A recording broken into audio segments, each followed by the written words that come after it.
My name is Griffin, and for 5 years I believed my marriage to Jenny stood on a firm foundation. We lived in the condo I had purchased before she even came into my life. It wasn't a flawless existence, but it was something we'd built together. I had been thinking about renovating the home office, maybe starting the conversation about kids within a year or two. We had even begun mapping out a summer road trip, just the two of us, no commitments, no distractions.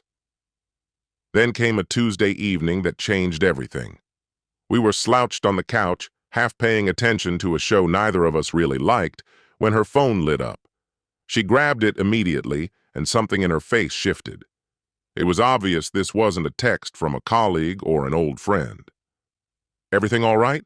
I asked, doing my best to keep my tone even. She paused before answering. "It's Cameron." That name was all I needed to hear. Cameron, her ex, the one who dragged her through emotional chaos for years. The same man she'd said destroyed her trust. He was supposed to be long gone, irrelevant. Jenny continued. "He says he's sober now, in therapy, that he understands what he ruined.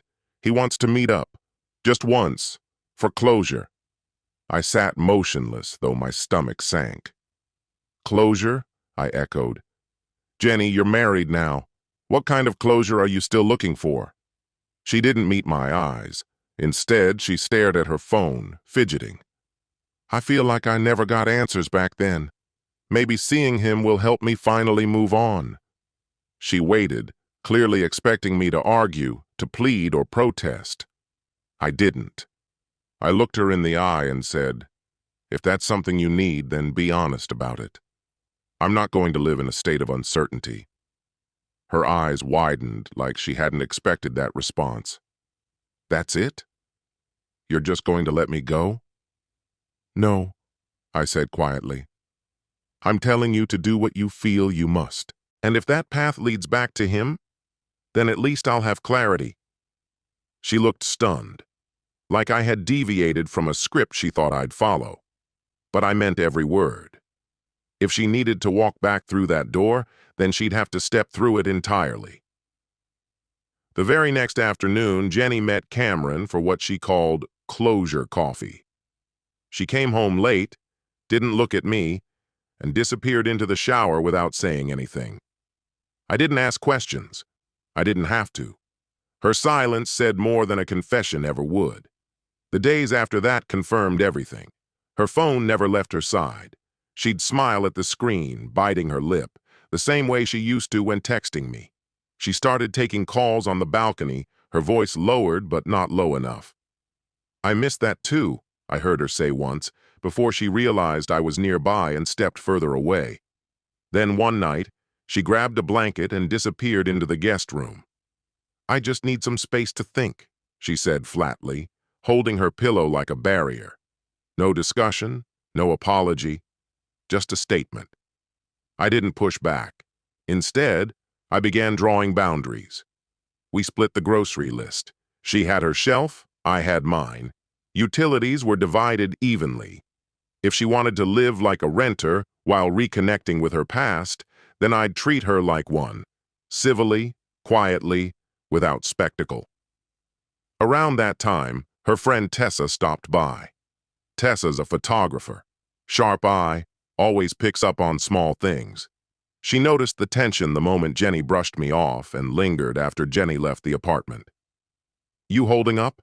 she asked gently. "I'm managing," I replied. She gave a small nod. "I've got a little gallery night on Friday, over at Maribel's Bistro. Nothing huge, just a casual crowd. You should swing by, get your mind off things." Maribel's had always been Jenny's favorite spot. We used to celebrate anniversaries there, always requesting the same table near the window. I nearly turned down the invite, but then I remembered what I told Jenny. Follow your heart. And mine was tired of hiding. So I went. Tessa welcomed me, introduced me to her friends, handed me a glass of wine. For the first time in weeks, I felt something close to normal. She took a group photo, posted it online. I didn't give it a second thought. Jenny did. My phone buzzed just as dessert arrived. "Are you serious? At Maribel's? Our place?" I didn't reply, just slipped the phone back into my pocket. If she thought that place was sacred, she had forgotten who crossed the line first. The next evening, Jenny returned with Cameron beside her. He didn't come inside, just leaned against her car like he belonged there. Jenny, however, stormed into the condo. "You had dinner at Maribel's with Tessa?" Her voice was sharp, cutting. I didn't even look up from my laptop. "Yeah, it was for her gallery showcase." "I was on the guest list," she said, her voice thin with defense. "You knew that spot was ours, Jenny," I replied as I gently closed the laptop lid, keeping my tone neutral. "You went to your ex for closure, and now you're having nightly whispers with him. You moved into the guest room. You're the one who redrew the boundaries, not me." Her gaze flicked to the window, where Cameron stood waiting, then back to me. "This isn't the same. What you did was public, embarrassing." I stood. "No," I said. "You know what's humiliating? Watching my wife live in the condo I bought while she entertains another man.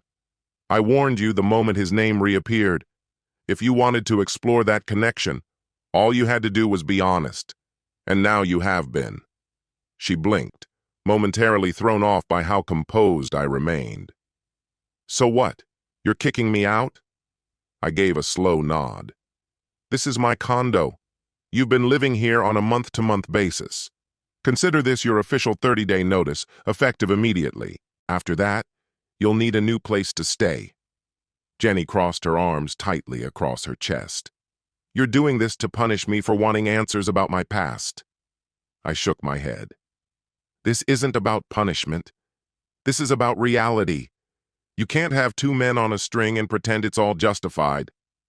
Behind her, the front door creaked open. Cameron stepped inside, clearly testing the waters. I glanced at him once, then turned my attention back to her. "If he's where your heart is, go. Follow that. But don't think you can keep me in your back pocket while you figure it out." Cameron tried to pull off a smirk, but it faltered, coming out more nervous than smug. Jenny's face turned red, caught between boldness and panic. "You'll regret this," she said quietly. "No," I replied.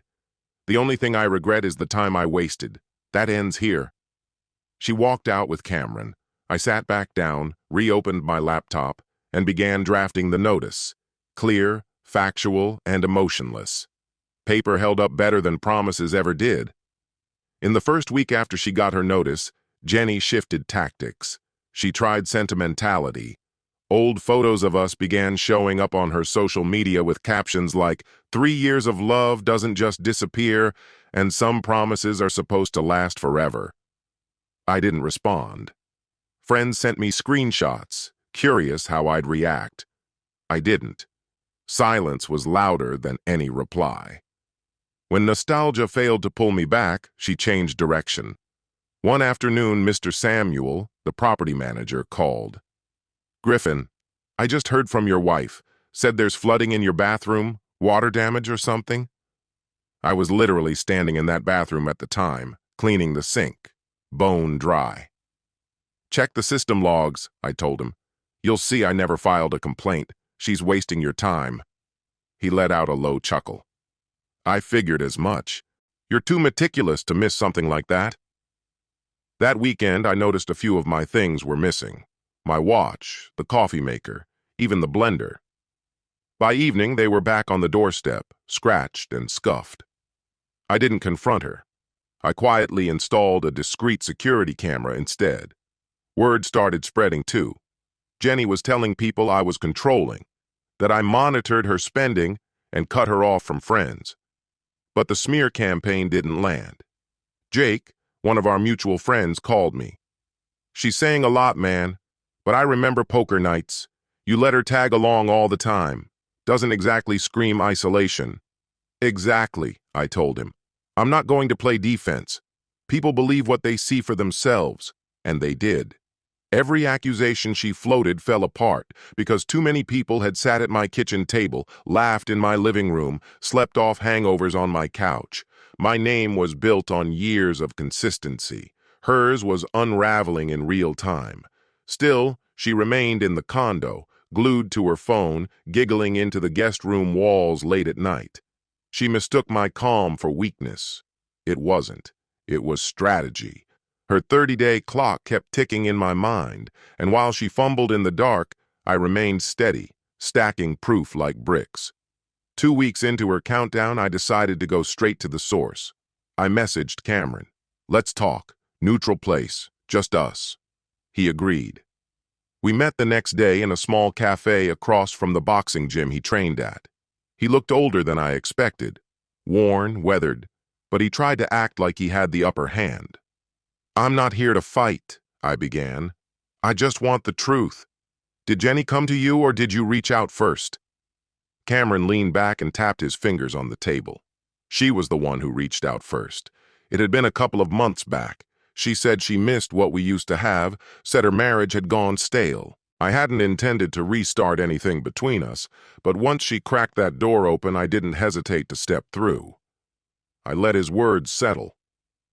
"So, before that little closure coffee meetup, the two of you were already talking?" He gave a slow nod. "Yeah. She made it sound like you two were basically over. I figured there was nothing left to step on." I thanked him, slid some bills onto the table for my untouched coffee, and left. That was all I needed. That evening, when I brought it up to Jenny, she went straight into deflection mode. "He misunderstood," she claimed. "I only reached out as a friend." I kept my tone level. Friends don't text each other saying, "I miss the way you held me." Cameron showed me the messages. Her face twisted, her voice rising. "Oh, so now you and Cameron are what? Some kind of team? That's pathetic." I didn't let her bait me. "What's pathetic is lying to the one person who had your back. You had every opportunity to be truthful. Instead, you chose deceit." That night she filed a noise complaint against me with the building, claimed I'd been slamming doors and screaming. An officer showed up, looked around the calm apartment, and saw me sitting quietly with a book and the TV off. I pointed to the security camera I'd installed. He checked the footage, then shook his head. "Nothing here," he muttered, scribbling in his notepad. "Keep this footage. She's wasting everyone's time." That moment marked a shift. She was coming apart, and now it wasn't just me who noticed. I didn't have to chase her lies. They were collapsing on their own under the weight of the truth. The 30 days passed faster than Jenny expected. By the time she walked in, her boxes were already packed and stacked in the living room. I had a folder on the counter with receipts for anything she might try to claim. She stormed in with fury in her eyes. "Where's my grandmother's vase?" she demanded. "What vase?" I asked, calm. "The blue one. You know exactly which one." I pointed to the shelf in the kitchen. "That's mine. Bought it from Home Goods. $80. Receipts in the folder." Her jaw clenched. She began pointing around the room. "What about the TV? The couch?" I handed her documents, one after another. "TV was mine long before we met. The couch was a gift from my parents. Just because you're angry doesn't mean you get to rewrite history." Her phone buzzed. She glanced at the screen, frowned, and slipped it back into her pocket. Cameron wasn't coming to help. She was alone. Just then, Tessa stepped through the door, holding a takeout bag. "Figured you might not have had time to eat," she said, stopping cold when she saw Jenny. Jenny's voice cracked, brittle and sharp. "You brought her here?" "Now." "She brought food," I replied evenly. Jenny's attention snapped to Tessa. "You've been waiting for this. You wanted him the whole time." Tessa didn't flinch. "I was your friend," she said quietly. "I listened when you said you were bored, when you said you missed feeling excited. You chased that excitement, and now you want to blame me for what happened?" Jenny's hands shook as she pointed at us, voice full of accusation. "You planned this, both of you, behind my back." I met her gaze, steady. No, Jenny. You planned this when you messaged Cameron. All I've done is respond to the new reality you created. She made one last appeal. I just need help moving, just for a bit, until I'm settled. I shook my head. You made your choice. Now you live with it. She left without another word, her shoulders low, eyes glassy, but she refused to cry in front of me. Pride still intact, just barely. The condo fell silent again, but this time the silence wasn't cold or heavy. It felt clean, peaceful. The day after she left, I changed the locks. Not to be cruel, but because real closure required real boundaries. Without her clutter, the condo felt larger. I gave away the couch we'd fought over and bought something new, something that felt like mine. Life recalibrated fast. No more late-night whispers from the guest room, no more dinners spent in silence while she stared at her phone. The quiet now wasn't lonely. It was consistent, solid. The divorce came quickly and without spectacle, muted compared to everything that had led up to it. Since the condo had always been mine, there wasn't much for her to contest. She tried, of course, argued for half the furniture, hinted at spousal support. But the records I'd kept made the facts unshakable. The lines had been drawn clearly, and this time she didn't get to blur them. Jenny exited the courthouse without so much as a glance in my direction, clutching a stack of finalized paperwork she could no longer rewrite. I stepped out feeling weightless, not because I was rejoicing over the end of our marriage, but because the final thread tying me to her turmoil had finally snapped. A week later, Jake and I finally set off on the road trip we'd been postponing. Endless highways stretched ahead of us, punctuated by greasy spoon diners and old songs blasting through the speakers. There was no baggage chasing us. It was the kind of clean break I hadn't realized I'd needed so badly. Later that month, after returning home, I passed a bus stop on my way back from the gym. That's when I spotted Jenny standing there with Cameron. They weren't touching. In fact, they were mid-argument, his voice rising, arms flailing in frustration, while she stood stiff with her arms crossed. He looked defeated. She looked fed up. I didn't stop walking. I didn't need to hear the argument to understand it. That evening, I sat alone on my balcony, watching the city breathe. For the first time in what felt like forever, I felt calm. No more fires to put out, no more truths to uncover, just the quiet rhythm of my own life continuing. Those 30 days I'd given her to move out weren't just for her. They were for me, too. A window to see things clearly, to accept reality, and to start building something that wasn't tied to the wreckage of what came before.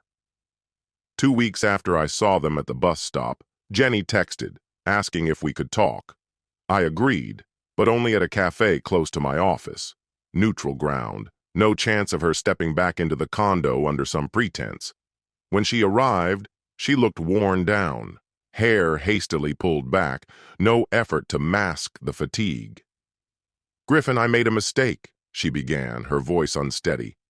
"Cameron's not who I thought he was. He's still drinking. He's still lying. I realize now what I gave up." I stirred my coffee, taking my time. "And what exactly do you think you gave up?" "You," she said. "Us. We had something real. Maybe I freaked out. Maybe I got swept up in old feelings. But we had 5 years, Griffin. Doesn't that mean anything?" I kept my tone even. "It meant something, until the night you chose him over us. Do you remember what I told you? Follow your heart. You did. And it didn't lead you back to me." She blinked, hesitated, then tried a different tactic. "You really think Tessa loves you? She just wanted what I had." I set my cup down. "No one took anything from you, Jenny. You gave it away. Don't pin it on her. Don't blame Cameron. You're the one who left the door open." For a split second I thought she might cry, but as always, her pride took the wheel. She shoved her chair back, stood up, and muttered, "One day, You'll regret this." I didn't answer, just watched as she turned and walked out. That weekend I drove until the flat highway twisted into mountain roads. I pulled over at a scenic overlook and stood in silence, thinking about the words that had once echoed in both our lives. Follow your heart. She had followed hers into chaos. I had followed mine to this place, still, focused, whole. Closure wasn't something she could hand me. It was something I had to reach out and claim for myself. And sitting there beneath the open sky, I realized I finally had.